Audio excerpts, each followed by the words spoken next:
All right, welcome everybody to this week's episode of Team Talks. I am excited to have Jenna McKay with me. She's a realtor with Compass Realty in New York City. I'm super excited to have her on the show today. Hey Jenna, how are you doing? Hey, Tim, thanks so much for having me. I'm excited to chat with you. Yes, I love how social media nowadays just connects people. I've been following a lot of your posts for a few months now and following some of the work that you do out there. And I have to say that you do incredible work with your buyers and sellers. And I think anybody that works with you are extremely lucky because you seem like a really good realtor. Thank you so much for saying that. I really appreciate it. And I have to agree with you. Instagram has been such a wonderful tool, not only to connect with potential clients, but with other people in our industry. Mhm. I would have never been able to connect with you if it wasn't for Instagram. And I'm very grateful to have the platform. Exactly. No matter what people say about social media, because you get the positives and negatives about social media, but you can always use it for positive things, and I think it's a good thing. So, I guess, what is it like right now in New York? We all hear that New York is kind of the hotbed of COVID-19 and that there's so much going on there. As someone that lives there, that knows the city inside and out, what is it like in New York right now? You know, Tim, I think there are so many headlines out there about how New York City is, and some of them are true and some of them are not. And having been here for the past now 2 months in quarantine, it has certainly changed. When we first heard of the shelter in place order, a lot of people were really scared. A lot of people started to consider finding homes outside of New York for the time being because nobody really knew what it was going to be like. And, you know, while the quarantine is still in place, everyone's still um, not able to freely roam around, and everyone that is outside going for their weekly grocery runs are keeping social distancing or trying to for the most part. But it is a sad place right now. It's not the New York City that I think anyone is used to, whether you live here or not. You can certainly tell just by the lack of energy. I think New York Mhm. City is the city of energy and culture and the hustle and bustle, and the hustle bustle and bustle is definitely not there right now.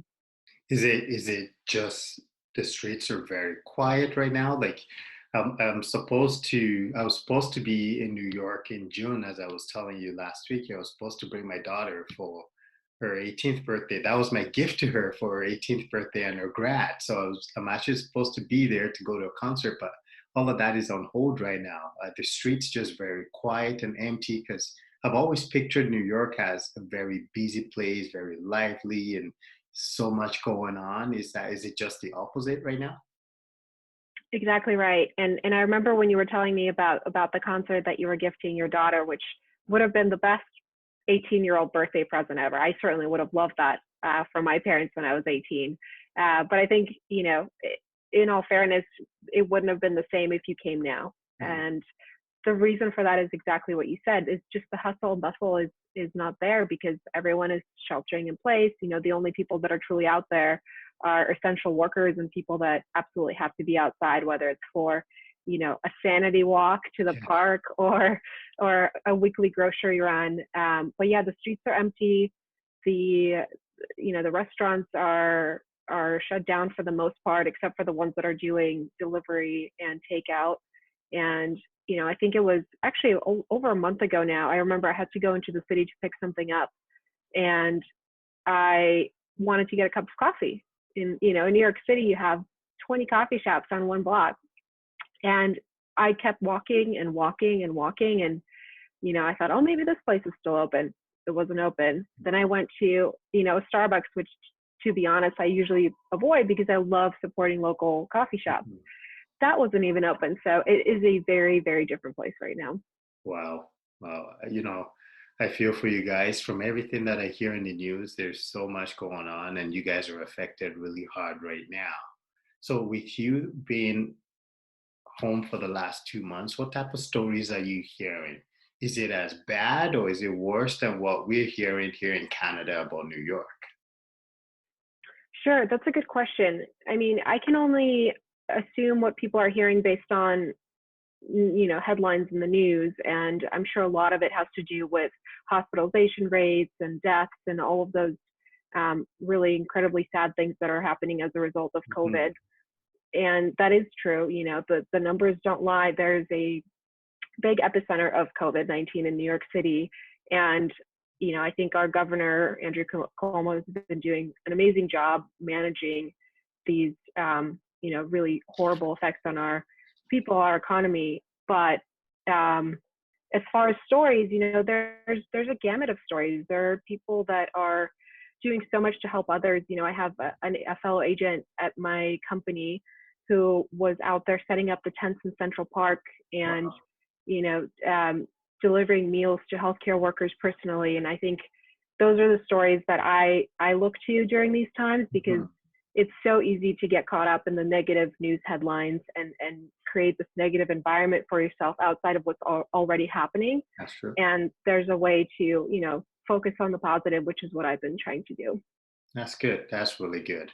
You know, at the end of the day, the COVID-19 has been incredibly sad, but what I'm also seeing as well is that it's bringing people together, and it's also bringing a lot of good out of people, because there are people like your friend that you talked about here that are out there really doing good in the world right now.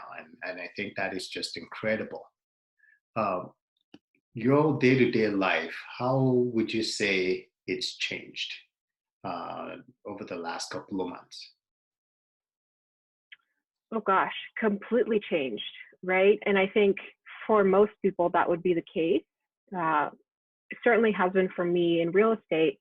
We were chatting last week about what my typical day would be, and I was telling you that, outside of some desk work in the morning and perhaps, posting some things on my social media, my afternoons are spent roaming around the city from Manhattan to Brooklyn. I could be on 6, 7, 8 different subway lines in one day, Mhm. just seeing properties, previewing things for clients, meeting with new people in my network. And that's obviously not happening anymore. Fortunately, we do have technology that allows a little bit of a substitute for that. And there are positives in that too, which, certainly is something that I look for during these times. All right. In New York City, is real estate considered essential service? I know where I am, it is. Correct. Yes, we are considered essential workers. However, we are still not able to do physical showings. Okay. So I guess, how are you managing that? So like, as a realtor, how are you managing your clients' expectations? How are you managing those non-physical showings at this time? Sure. Sure, that's a great question. And I think all of us in real estate in New York had that question when, we read the news that we were considered essential, because we were under the impression that we should be sheltering in place and not going out to show properties. And, there was a lot of confusion about that initially, but they have since clarified that physical showings are not allowed and everything should be done virtually, which is why, companies like my company, Compass, has been so great in helping us create virtual experiences really for clients, whether it's for sellers, teaching them what services we have available to list their properties virtually, Okay. and for buyers, showing them a way that deals can be done. I mentioned to you last week, I had 2 clients that signed contracts. One of them sight unseen on a property during COVID, and they were able to do that because of the availability of these virtual assets for listings, right? Whether it's video tours, 3D tours, and because a lot of banks and notaries and everyone that's involved in the contract negotiation or the contract signing are now turning to virtual services. Oh, that's great. That's great. Like, talking to, say, your buyer that did the contract side and scene, and you did everything virtually. Uh, what would you say their experience was like compared to in person? Like, how do you still make that experience great when you're doing it Sure. virtually? That's a great question. I think it comes down to trust. I think for me specifically, the most important thing was to make sure that this was the right decision for my client. So throughout the process, before we even considered putting an offer, I really checked in almost daily with him to see how he was feeling about continuing the search, because we had started the search before the search, just really checking in and making sure that he was still feeling good about purchasing a home, that he was feeling confident in his financial footprint to move forward, and making sure that I was providing him everything I could about the building, the apartment, the neighborhood, to make him feel good about moving forward. That's great. That's great. And I think that's admirable and a very professional thing to do on your end as his realtor, right? You mentioned earlier that Compass Realty, they're providing you tools to be able to conduct your business virtually. What are some of the tools that you're using to help facilitate your deals and conduct your business on a daily basis? Sure. I do feel lucky being part of a company that was very forward thinking and moved quickly with the times, because I think that was the most important part, providing us with access to a suite of virtual services and providing us with training opportunities on how to create video in an easy, digestible format. Instead of me trying to go on YouTube and trying to figure out how do I create a video with subtitles that also has my information at the end, Compass created a software that allows us to upload photos and within seconds convert it into a video that has music and an end screen and something that I can easily upload to my social media. It's been a big game changer, and the ease of use with these tools is so important too. That's good. That's good. It's always good to be forward thinking at a time like this, or even before this, right? So that you are ready for something like this if it were to happen. Um, so, what are some of the advantages and disadvantages that you are finding about working from home? Sure. It's a daily battle in my mind, thinking of, do I actually like doing everything virtually? Because there are so many benefits, and we talked about this last week. Is one of the main ones is just saving time, Yeah, right? Without a commute, I'm able to do so much more in terms of virtual showings and virtual listing presentations in one day. Um, but it's certainly not the same. all right. You know, the one thing I will say though is that like out of every crisis, there's always a story to tell at the end of it, whether it's positive or negative, but there's always a story that you tell the next generation about it. Over the last little while, we've been hearing about some of the other pandemics that have happened and what other people have gone through, type of thing. So, years from now, looking back at what you're going through right now, what type of stories do you think will be told to the next generation? What type of positive spin can we put to this that we can tell the next generation? I love that. I think that's such an important thing to think about and remind us when we're so mired in the day to day, and perhaps, deals falling apart or things not happening the way that we thought they would because of what's going on in the world. There are going to be so many positive outcomes to this, and I'm already seeing some. One is, efficiency, right? How have we become more efficient, not just as an industry, but as as the entire world. And I'm definitely just going back more micro on this.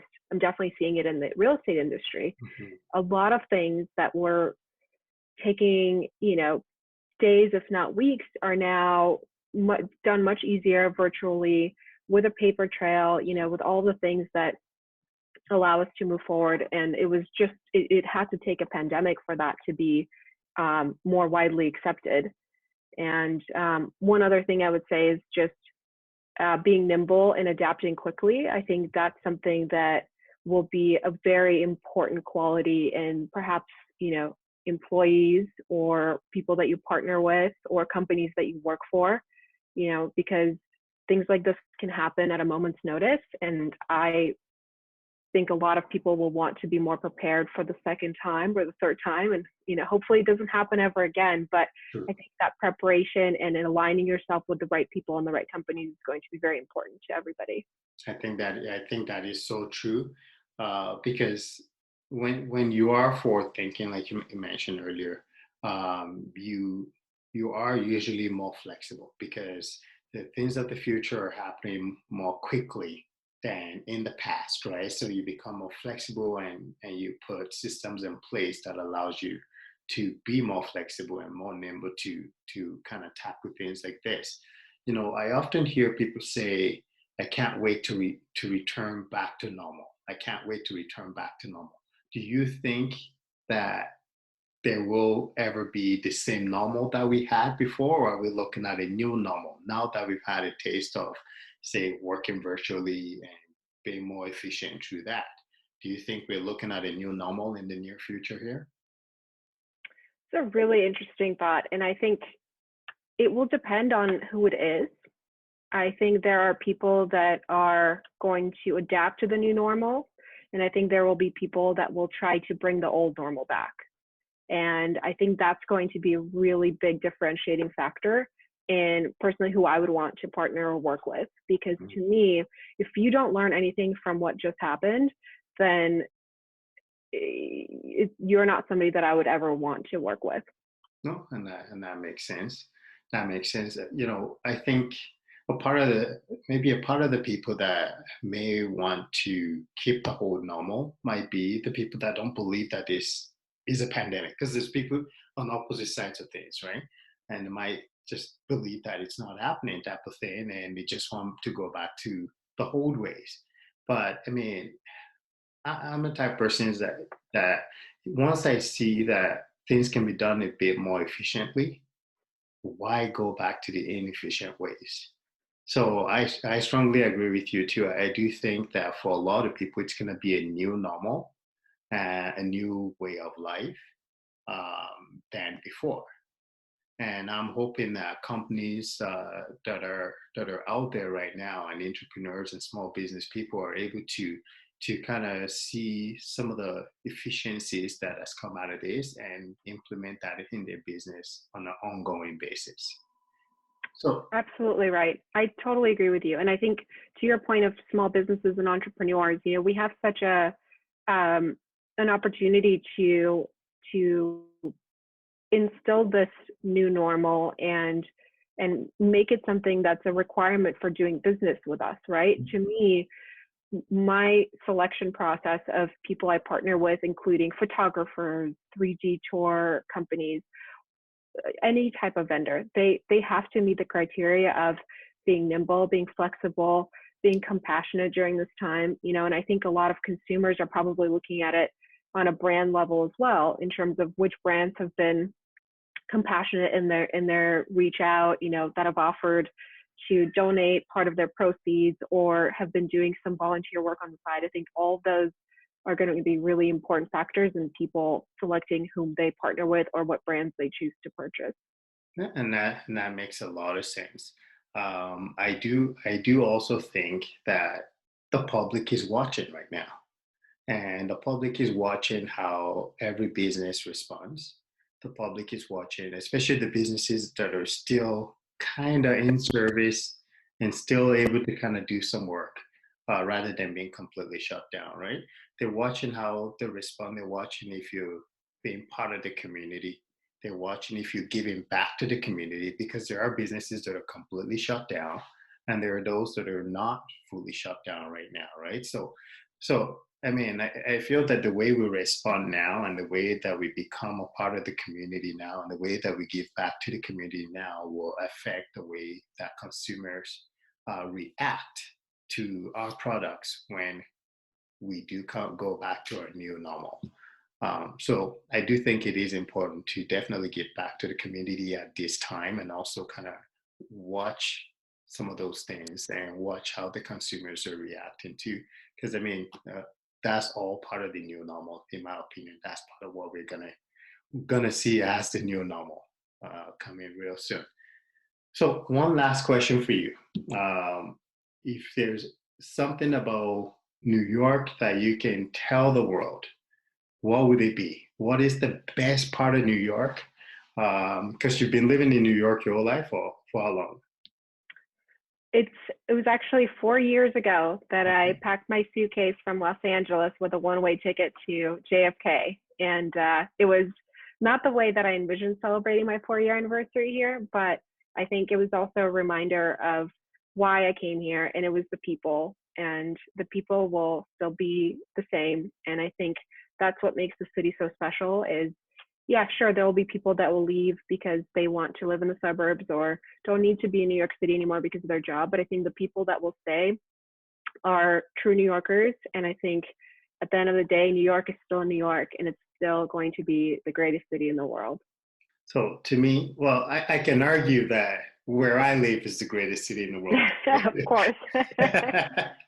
But from what I'm hearing from you, it sounds like, even though New York is a hotbed of COVID-19, the people there, they're very tough people, and you guys are gonna make it through this, and you're gonna get back to being the big city of New York and get back to being I would say one of the best cities in the world. There we go. We can agree to disagree. No, I'm kidding. And I think it does come down to people in New York are tough, but they're also loving and they're compassionate. And I think that has shown tremendously through all of the work that everyone's been contributing to help with this crisis. That's awesome. Well, before we end this call, I just want to say to all the essential workers that are out there, thank you so much for all that you do, for helping us keep this thing on the wraps, and also allowing us to still have a little bit of sense of normalcy through this as well. And Jenna, thank you so much for joining me today. It's been a pleasure chatting with you. Thank you so much, Tim. It was really great to connect with you. And I look forward to seeing you in New York when the time comes that you can bring your daughter here. Absolutely. We'll link up when we're down there. Take care. Have a great day.